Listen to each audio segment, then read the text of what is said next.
nos dê a inspiração, que a gente consiga aproveitar os ensinamentos que a doutrina espírita nos dá e a oportunidade que a gente tem de estar aqui debatendo sobre isso, que sempre parece que quando a gente se propõe a vir aqui para o centro, a gente acaba acontecendo alguma coisa e a dificuldade da gente estar aqui. Então, queria iniciar agradecendo a presença de todos, né? Agradecendo a casa pelo convite de eu estar aqui retornando. Fico muito agradecido, né? Porque tudo que eu vou falar hoje aqui, primeiro eu falo para mim mesmo, né? Eu escuto primeiro, para depois eu falar. E a oportunidade dos conhecimentos que a doutrina espírita nos fornece é muito inspirador e provoca uma mudança muito grande. E o tema de hoje é um tema que eu gosto muito, é um tema que eu tenho uma certa apaixonada, assim, no sentido de sempre que eu vejo algo falando sobre esse capítulo 21, né, eu busco ler, que eu acho que vai trazer umas informações que pode fazer a mudança interna, que é a proposta do Espiritismo, a provocar a nossa reforma íntima, né? E antes da gente iniciar, né, eu queria fazer algumas ponderações, porque parece que hoje em dia, no mundo atual, cada vez mais a gente tem perdido a capacidade de ouvir o outro, de permitir que o outro discorde da gente. Eu vou falar isso no sentido de, hoje, né, eu vou falar algumas interpretações, né, que o Evangelho segundo o Espiritismo nos permite fazer, algumas interpretações das máximas morais que o Cristo nos traz. Mas nossos irmãos católicos e evangélicos, às vezes, têm discordância da nossa interpretação. E está tudo bem, né? A beleza da palavra do Cristo é exatamente essa. Cada um tem um entendimento, cada um tem um nível de interpretação, cada um tem um grau de conhecimento, e aí a religião está ali e favorece, né, a cada um escolher a metodologia, a fé que ele vai ter, né? Nossos irmãos católicos, por exemplo, tem o milagre de nos trazer o Evangelho hoje. Se não fosse a Igreja Católica, a gente não teria os Evangelhos, né? Foi ela que trouxe, num período tão conturbado, nos trouxe as palavras. Os evangélicos vão a muitos lugares que os centros espíritas às vezes não conseguem alcançar, né? As comunidades mais carentes, favela, em presídios, a gente sempre vê um pastor ali pregando a palavra. Então, todo tem a sua missão, né? E nós, aqui, como espíritas, né, não devemos discordar. As redes sociais parece que cada vez mais vai nos fechando numa bolha, levando informações que a gente quer, e às vezes essas informações, na hora que a gente vê um pensamento adverso, alguma coisa no sentido, a gente sente que como se estivesse nos agredindo. E a gente tem que praticar o que Jesus nos ensina, que é a paciência, a tolerância e principalmente o respeito com os pensamentos diferentes. Eu vou falar hoje, né, sobre o capítulo 21, né, que é o capítulo que é intitulado Haverá falsos cristos e falsos profetas. E esse é um capítulo, como eu disse, que traz uma revelação muito importante, né? Eu gosto sempre de iniciar, antes da gente começar a abordar o capítulo, né, falar que esse capítulo inicia numa fala de Mateus, né, do evangelista Mateus, e Mateus, dos evangelistas, são o que traz os 5 sermões de Jesus, né? Ele tem lá no capítulo 5, 6 e 7, Mateus traz o Sermão da Montanha, que sem dúvida alguma é a passagem que Cristo nos passa de maior importância no sentido de relevância moral, né? Aqui na doutrina espírita, no Evangelho segundo o Espiritismo, nós temos os 4 capítulos iniciais, em que nos fornece a base do nosso conhecimento, a base da nossa fé espírita, e na sequência do capítulo 5 ao capítulo 17, se debruça exatamente sobre esse sermão, que é o Sermão da Montanha, em que Jesus traz as bem-aventuranças, né? E ali está contido todas as máximas morais de Cristo. E então, assim, sem dúvida nenhuma, esse é o sermão talvez mais conhecido de Jesus, o sermão que tem a maior importância, ouso até dizer isso, e é o primeiro sermão que traz, mas Mateus, né, ele decidiu, né, ele fez assim por registrar os 5 sermões que Jesus nos trouxe durante sua encarnação. E lá no capítulo 10, nós temos o sermão dos procedimentos, né, que é um discurso missionário de Jesus, que ele diz respeito à missão que Jesus passa para os apóstolos, né, por consequência para nós, e dos procedimentos, porque ele acaba falando como deve proceder, né, quais são os procedimentos que esses apóstolos devem tomar perante as outras pessoas, né? Ele fala, por exemplo, que uma das passagens ele fala que vocês não devem ir a caminho dos gentios ou dos samaritanos e devem buscar as ovelhas desgarradas, né? Então ele está falando de tentar expandir não só para o grupo que está ali.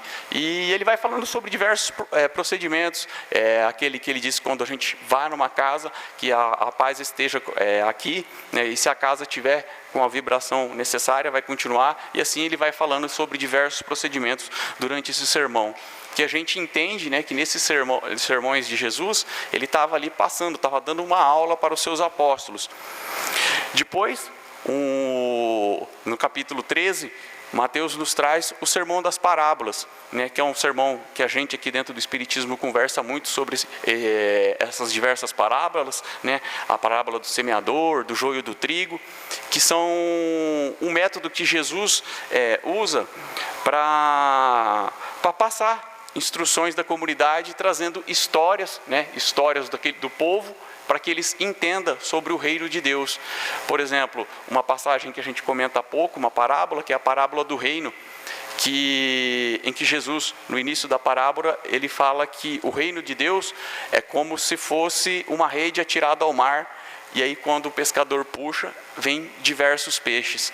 Então ele está querendo dizer para aquela comunidade que está à beira do mar, né, uma das leis que a gente tem aqui na interpretação do Espiritismo, que é a lei de igualdade, né? Na hora que ele fala que essa rede é atirada ao mar e ao puxar vem diversos peixes, é a lei de igualdade, em que indiferente da nossa cor de pele, da nossa nação que a gente nasceu, da nossa opção sexual e da nossa religião, nós somos todos irmãos perante um Pai, né? Então a gente tem que perceber, né, que ele falava para um povo numa determinada época, num determinado tempo, e essas parábolas eram um método que ele conseguia atingir.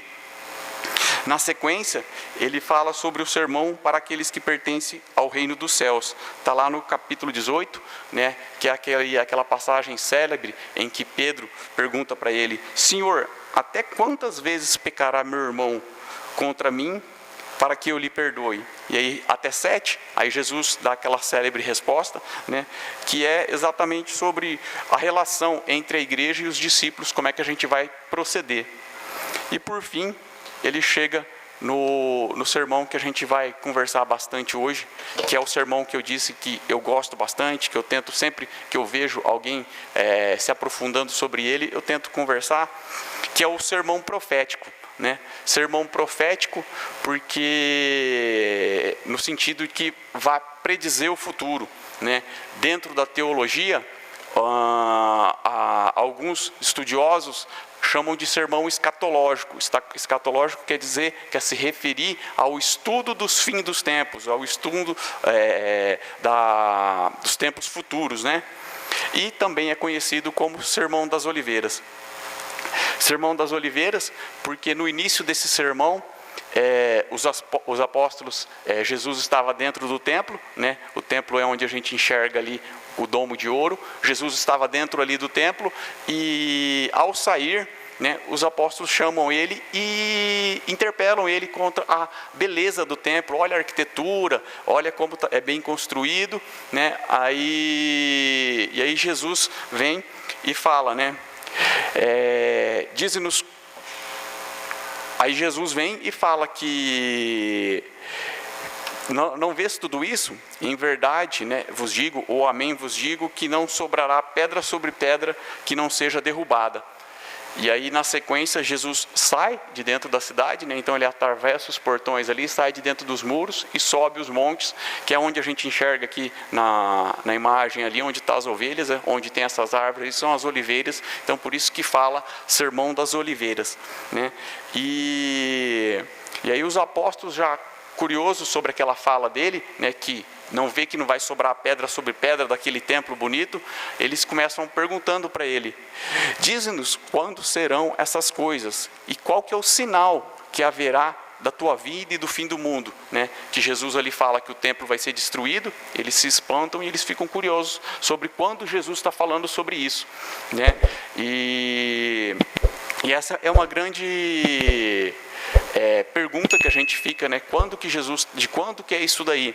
De quando que é esse tempo que Jesus está falando? E por isso que um dos nomes é escatológico, que é sobre o fim dos tempos. Então, existe esse sermão em que Jesus está falando para a gente sobre esse tempo escatológico, sobre esse tempo profético, e existe também lá no Apocalipse de João, e João falando também sobre esse templo, mas aí já é uma outra didática, uma outra metodologia que João usa, né? O João usa muito a simbologia para falar sobre esses templos, porque ele fala de um sonho que ele teve e uma conversa com Jesus, ele traz o Apocalipse, que é extremamente difícil da gente conseguir compreender.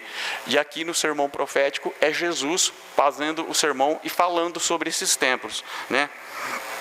E ele inicia esse sermão profético, né, respondendo essa pergunta dos apóstolos de quando será isso, quando serão os tempos. E ele inicia lá no versículo 2 falando: vede que ninguém vos engane, porque muitos em meu nome virão em meu nome dizendo, eu sou o Cristo, e enganarão a muitos. Então, por isso que ele fala sermão profético, né? Que ele está falando uma profecia sobre o fim dos tempos. Vede que ninguém vos engane, porque muitos virão em meu nome e dizendo eu sou o Cristo, e enganarão a muitos. Eu particularmente tenho a interpretação, né, que Jesus nunca falava nada à toa, né? Nunca era palavras jogadas ao vento. Então, cada palavra tinha um significado específico, né? Um professor, quando se prepara para dar uma aula, ele exatamente pensa da metodologia, como é que ele vai fazer para conseguir penetrar o ensinamento dele mais fácil, passar a informação de uma maneira mais simples. E Jesus, como, né, o professor dos professores, o mestre dos mestres, não poderia ser diferente, né? E me chama a atenção que ele inicia ali falando: vede que ninguém vos engane, porque muitos virão em meu nome, dizendo, eu sou o Cristo, e enganarão a muitos. Vede que ninguém vos engane, né? Como se ele falasse, gente, vai vir pessoas no meu nome, percebam que vai vir pessoas usando o meu nome, e enganarão a muitos. Eu estou avisando que vai vir pessoas e vai enganar muito. Isso é particularmente interessante a gente pensar, por isso que eu me debruço, eu tento estudar, e me chama muita atenção, porque se Jesus está falando que nós vamos ser enganados, para a gente ficar atento, a gente tem que se debruçar. E nesse capítulo, ele traz várias chaves, né, várias peças, para a gente conseguir montar esse quebra-cabeça e compreender. E a doutrina espírita nos permite isso, né? Que se a gente voltar lá na introdução do Evangelho segundo o Espiritismo, o Kardec inicia falando exatamente sobre isso. Kardec nos fala lá na introdução que Jesus falava por meio de parábolas, falava por meio de símbolos, falava para uma população distinta do que das pessoas de hoje, né? Ele fala lá no início do século, nós estamos 2000 e poucos anos, nós principalmente somos brasileiros do Ocidente, Jesus era do Oriente, falava para um povo específico, com uma cultura específica. Então é muito difícil a gente tentar compreender a totalidade dos seus ensinamentos. E aí Kardec usa lá dizendo que muitos dos ensinos de Jesus são inatingíveis. E a doutrina espírita veio, né, a espiritualidade maior veio exatamente para permitir que a gente amplifique esses conhecimentos. E aí aquela pergunta que eu iniciei lá: quando acontecerá então esses fatos, né, que foi a pergunta exatamente que iniciou a fala para que Jesus fale. Lá no livro Caminho, Verdade e Vida, Emmanuel nos fala no capítulo 40, intitulado Para os Montes, né, em que Emmanuel vai falar sobre esse trecho do sermão profético, né, escatológico, ou das oliveiras, que é o que a gente está falando, que esse tempo que Jesus está falando, né, que os nossos irmãos cristãos, católicos, evangélicos, entendem como os fins dos tempos, nós, espíritas, entendemos como a fase de transição planetária. Essa frase de transição planetária é a fase que Jesus está se referindo lá no sermão profético, né? E dentro da doutrina espírita, a gente compreende, né, por isso que eu iniciei com aquela fala que a gente tem que respeitar os que pensam diferente, mas a nossa fé é baseada em que nós temos um espírito e na imortalidade desse espírito. E esse espírito tem diversas possibilidades de vinda para o seu aprimoramento. Nós nascemos simples e ignorantes e por meio da benevolência divina, nós vamos passar por várias encarnações, e essas encarnações vão permitir que a gente evolua, aprenda, né? Não existe um Deus de Israel, um Deus americano, um Deus brasileiro. Existe um Deus cósmico, um Deus universal, que suas leis não são equivocadas, elas são perfeitas. Porque elas são perfeitas, nós não temos por que infringir essas leis. Então, nós, por meio das diversas encarnações, nós vamos passar por experiências e nos aprimorar. E pensando desse modo, que é como o Espírito nos traz, não faz sentido a gente pensar que haverá um apocalipse, um fim de tempo, uma destruição da Terra. Se Deus permitiu que nós estamos encarnados e que vai ter a Terra, essa Terra ser destruída e nós perdermos a oportunidade, não faz sentido. O que nós interpretamos como espíritas é que existe fases, né? A fase primitiva, uma fase de provas e expiações, que é essa fase que nós estamos, em que há pouco conhecimento, qualidades morais, e o conhecimento está crescendo, e à medida que a gente for melhorando moralmente, a gente vai passar por uma fase de regeneração. Isso o orbe inteiro e a humanidade toda. E essa fase de transição planetária é essa fase em que a gente sai desse ponto de provas e expiações e muda para a fase de regeneração. Então, é uma fase que já vem acontecendo há muito tempo e é essa fase que Jesus está falando, em que nós, por meio dessas experiências que a gente tem, né, e esse momento de transição é um momento mais complicado, em que há um pouco mais de dificuldades, que nós vamos passar durante algum tempo. Então não há uma previsão. Se a gente vê alguém falando que é espírita e está prevendo que vai ter a transição planetária daqui a tantos anos, isso não tem uma lógica no sentido espírita. O que a gente entende é que o mundo passa por ciclos, né? A natureza é ciclos, dia, noite, inverno, verão, primavera, outono, são ciclos, e nós temos ciclos. A gente vai passar de um ciclo de provas e expiações para um ciclo de regeneração. E essa fase que a gente está é essa fase de transição. E o sermão profético é Jesus falando sobre isso. Vede que ninguém vos engane. Então, dessa fase vai haver, sempre teve muitas pessoas tentando nos enganar, mas especificamente nessa fase vão vir muitos e tentarão nos enganar. Que a gente perceba isso, né? E é isso que eu chamo a atenção aqui, que ele começa falando: vede que ninguém vos engane, virão muitos em meu nome e enganarão a muitos. E aí a gente levanta uma segunda questão, né? Uma segunda chave do quebra-cabeça. Quem são esses falsos cristos, né? Jesus falou que virão muitos falsos cristos, e então a gente pensa, quem vai ser esses falsos cristos? Lá no livro Emmanuel, que é o primeiro livro que Chico traz de Emmanuel, ele é intitulado Emmanuel. Se a gente entende como o primeiro livro de Emmanuel, e o Emmanuel é um espírito que não se discorda, ele tem, né, uma mensagem durante os seus livros de estudo, e esse livro é o seu primeiro, então aqui ele está sedimentando esse conhecimento para posteriormente ele se aprofundar. E lá no capítulo 35 ele fala: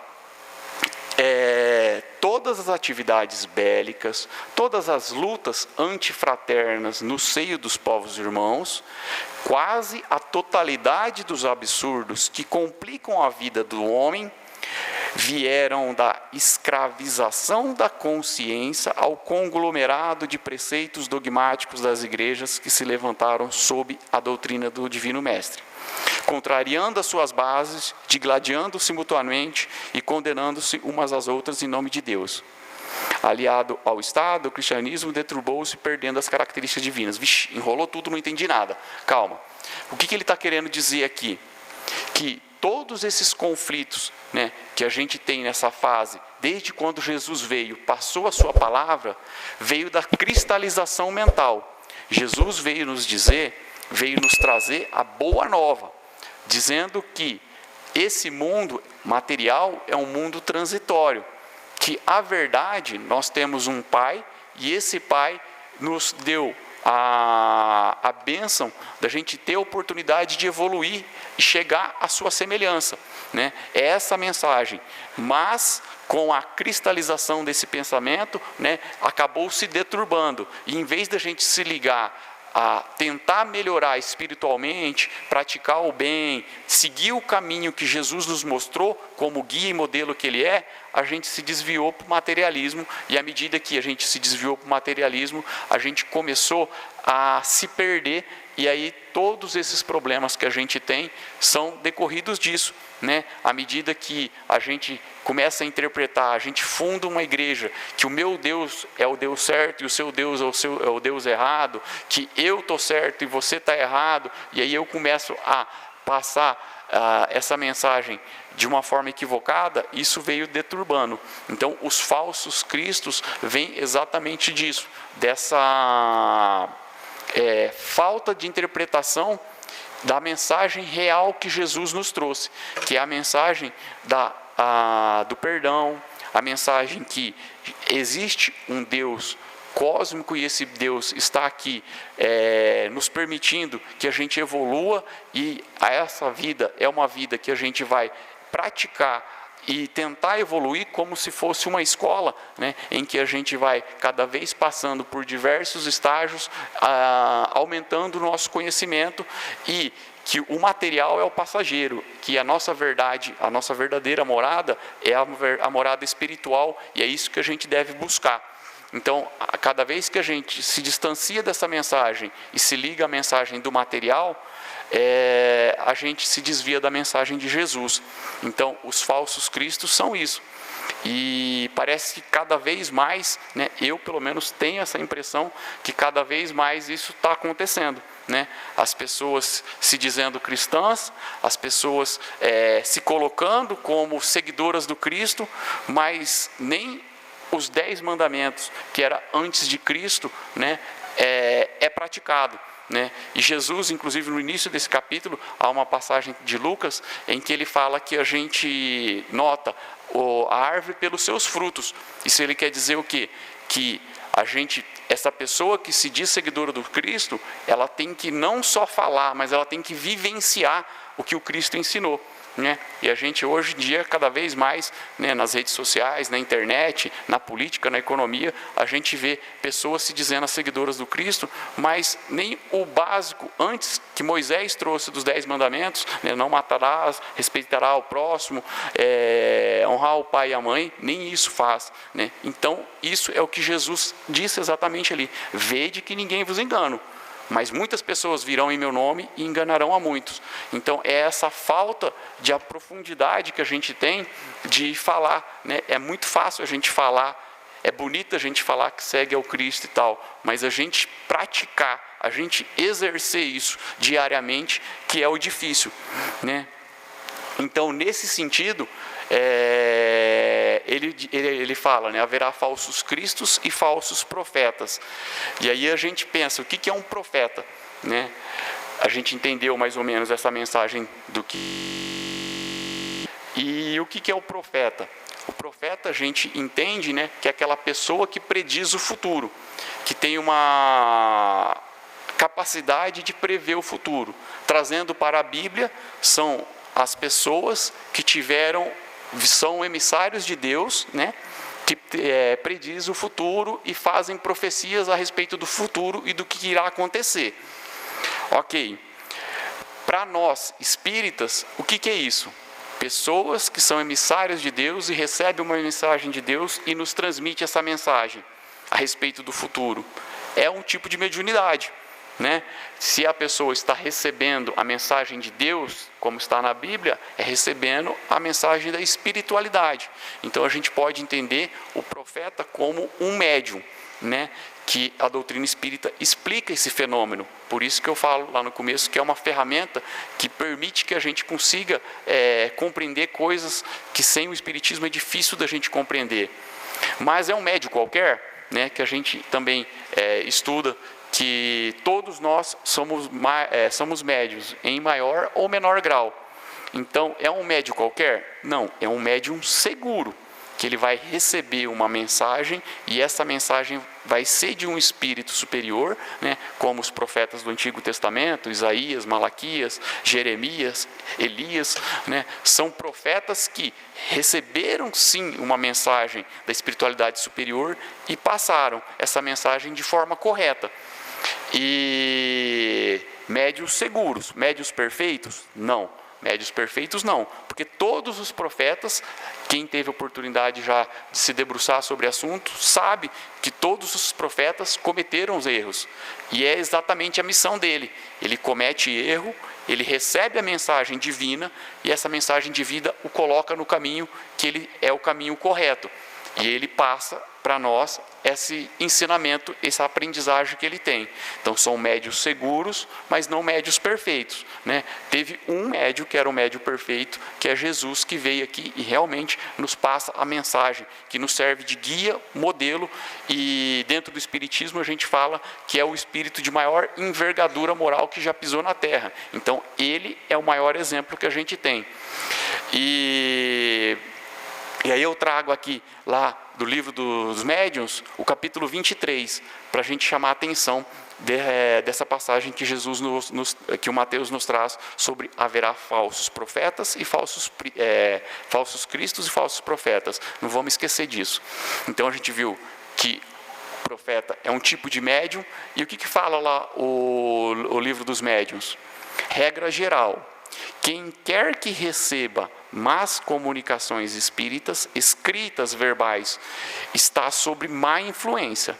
Essa influência se exerce sobre ele, quer escreva ou não, isto é, seja ou não médium, ou creia ou não creia. O que Kardec está falando aqui no Livro dos Espíritos? Nós somos influenciados pela espiritualidade, quer a gente queira, quer a gente não queira. E à medida que a gente está desviado do caminho do Cristo, a gente pode ser mal influenciado.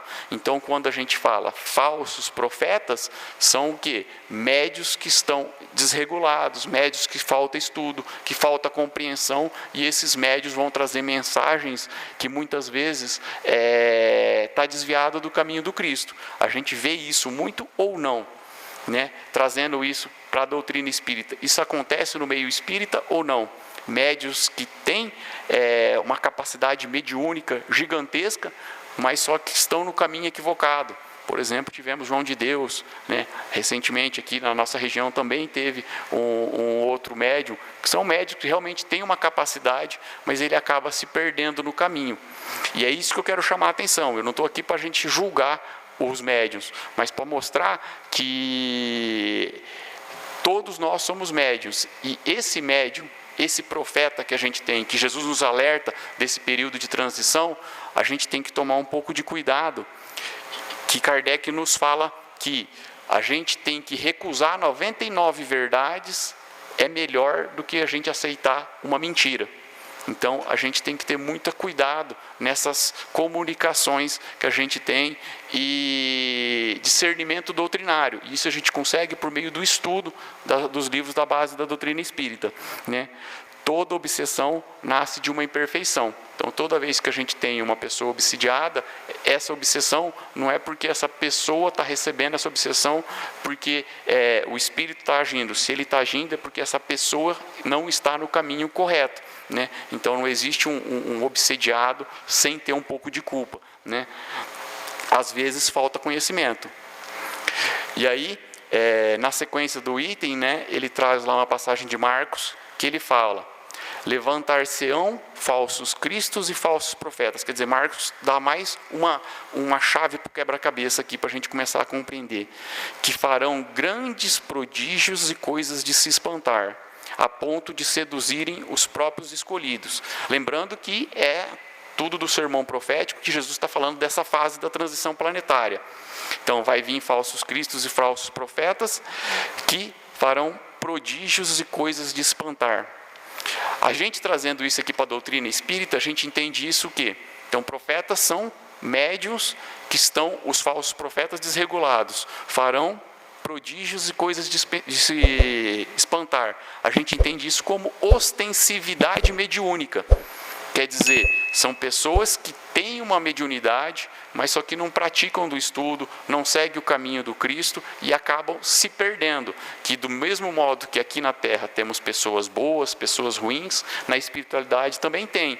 E aí essa pessoa pode estar sofrendo influência, sendo enganado pela espiritualidade, né, inferior e se desviando do caminho. Então, mediunidade é a atenção que eu quero chamar para vocês, que a mediunidade é uma ferramenta que Deus nos permite para que a gente se modifique e auxilie o próximo. E a gente, como espírita, aí eu estou falando, né, para mim, acredito que vocês não, né, que quando a gente vê um médium falando que, eu estou tendo uma visão, está tendo tantos espíritos, você é em reencarnação de fulano, ciclano, a gente se espanta, a gente se debruça e tal. E aí, não sou eu vou trazer mais uma vez Emmanuel falando, né? Ficou ruim o recorte aqui, mas eu leio, que é lá no capítulo 11, que é intitulado Quem são os médiuns na sua generalidade? Lá também do livro de Emmanuel, que é o primeiro livro que eu trouxe, ele dizendo, presta atenção, os médiuns, em sua generalidade, não são missionários na acepção comum do termo. São almas que fracassaram desastrosamente, que contrariaram de sobremaneira o curso das leis divinas e que resgatam, sob o peso de severos compromissos e ilimitadas responsabilidades, o passado obscuro e delituoso. Vou parar por aqui. O que ele está falando? Que Deus, na sua misericórdia divina, permite que pessoas tenham mediunidade para que resgate débitos do passado.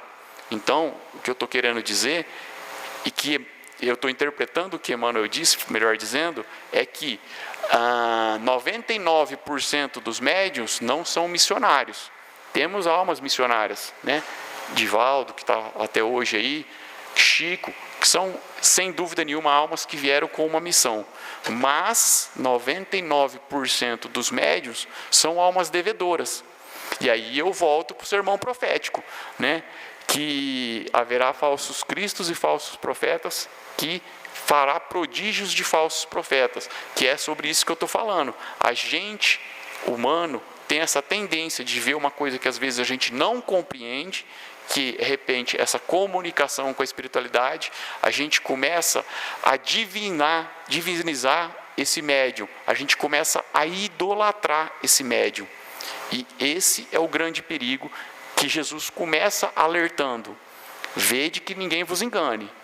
Virão pessoas em meu nome, falsos cristos e falsos profetas, que enganarão a muitos. E isso é o que a gente vê cada vez mais acontecendo, não é?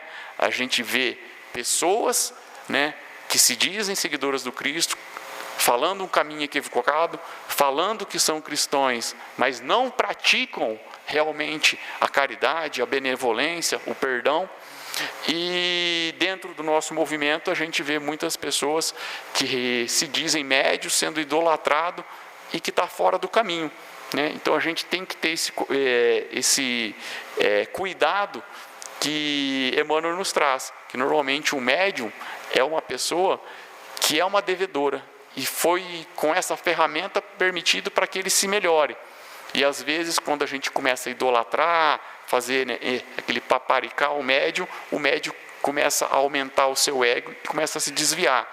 Eu não estou querendo aqui apontar o dedo para os médiuns, eu estou querendo chamar a atenção para que a gente tome cuidado, né? Que a gente auxilie de repente essa pessoa, que ela permaneça no caminho, porque do mesmo modo que é uma ferramenta para que ele se modifique internamente seguindo Cristo, pode ser uma ferramenta para se destruir.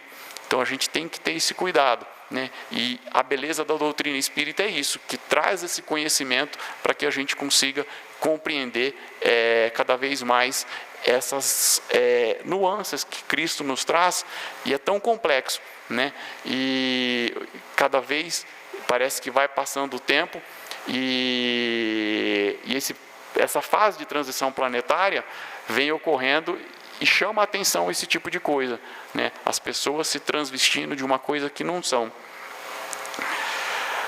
E já quase encerrando aqui, eu queria trazer para vocês que lá na questão 624 do Livro dos Espíritos, Kardec pergunta para a espiritualidade: qual é o caráter do verdadeiro profeta? Né? A gente falou do falso profeta. Então é importante a gente entender qual que é o verdadeiro profeta, esse médium que eu disse, que é um médium seguro, que são os profetas que os evangelhos nos traz. A resposta: o verdadeiro profeta é um homem de Deus, é um homem de bem, inspirado por Deus. Olha a beleza da doutrina espírita, gente. A gente está falando do Livro dos Espíritos, que ele fala que é um homem de bem inspirado por Deus. Isso chama a atenção para vocês? Eu falei que lá nas Bem-aventuranças a gente estuda do capítulo 5 ao capítulo 17. Capítulo 17 do Evangelho segundo o Espiritismo é o capítulo que é intitulado Sede Perfeitos. E um dos itens lá é o homem de bem. Então perceba esse ping-pong que a doutrina espírita faz, ela não se contradiz, ela vai se explorando e se aprofundando, basta a gente tentar se debruçar sobre ela. E aí, no Evangelho segundo o Espírito, eles falam: o homem de bem é aquele que cumpre a lei de justiça, amor e caridade na sua maior pureza. E aí a gente, de novo, o ping-pong. Lá, na terceira parte do Livro dos Espíritos, nós temos as leis morais. E a 10ª lei moral é a lei de justiça, amor e caridade. Então vocês compreendem que a gente vai fazendo esse aprofundamento, né, que a gente ficaria mais 1 hora só falando sobre isso, né, que a doutrina traz. Então é uma doutrina que consegue fazer que a gente perceba, né, conhecimentos que Jesus nos traz de uma forma profunda. E sem essa ferramenta da doutrina espírita é difícil da gente compreender. E aí a gente vê que o verdadeiro profeta é esse homem de bem. A gente pode reconhecer pelas suas palavras, pelos seus atos, e não pela ostensividade mediúnica, né? E é isso que a gente tem que chamar a atenção. Tomar cuidado quando uma pessoa fala que é seguidora de Cristo, né? Que a gente vai perceber se ela é seguidora de Cristo, não pelas suas palavras, não pelo conhecimento que ele tem do próprio Evangelho. Às vezes a gente vê seguidores de Cristo que têm um pouquíssimo conhecimento, mas só que tem um espírito que tem a benevolência, que reflete muito mais do que alguns profundos conhecedores, né, das palavras, mas que não segue nada. E aí, lá no capítulo 1, ainda desse livro de Emmanuel, que eu disse que é um livro bem legal, em que Emmanuel nos fala sobre esses estudos, né, ele dá as bases para ele se aprofundar na sequência, ele fala: o essencial é meter as mãos à obra, aperfeiçoando cada qual o seu próprio coração primariamente. Então a gente se aperfeiçoa primeiro, afinando com a lição de humildade e de amor do Evangelho. Então a gente se aperfeiçoa, a gente se modifica por meio do estudo do Evangelho, da compreensão dos ensinos de Cristo, transformando em seguida os seus lares, e aí a gente arrasta pelo exemplo. Não adianta a gente ficar cobrando se a gente não se modifica, né? Modifica seus lares, as suas cidades, os seus países, a fim de que tudo na terra respire a mesma felicidade, a mesma beleza dos orbes elevados, conforme as nossas narrativas do infinito. Então, a gente fica naquele questionamento, né? Quando vai ser essa transição? Quando vai iniciar o mundo de regeneração? Emmanuel já colocou aqui, quando todos estiverem nessa frequência de benevolência. Então, está chegando, vai ser em 2032, né? Até tinha aquela fala que era em 2012, né? E tal. A gente não sabe, a gente sabe que é um ciclo. E segundo o nosso estudo hoje aqui, a gente tem que primeiro se modificar, se aprofundar, a gente praticar os ensinos de Jesus, nós. À medida que a gente se modifica, a gente tenta modificar o nosso lar, de repente a nossa comunidade, talvez a nossa cidade, o nosso país, e assim a gente consegue modificar o mundo, e aí a gente sai desse período de transição. Então não vai ser um salvador da pátria que vai vir, um político ou alguém, vai ser a população praticando os ensinos do Cristo. Então é essa mensagem que a gente tem, que a gente consegue absorver desse capítulo, que eu acho que é um capítulo que, como eu disse, é de extrema profundidade e beleza, que vale a pena a gente se debruçar, e se deixar aqui eu fico falando mais 1 hora. Agradeço de verdade a oportunidade de estar aqui com vocês, de falar, espero ter conseguido passar a mensagem que eu gostaria, mas a ferramenta não é muito boa, né? Mas assim, a gente tenta fazer o nosso máximo com o pouco que a gente conhece. Muito obrigado a todos, que Deus nos ilumine e nos inspire sempre. Obrigado.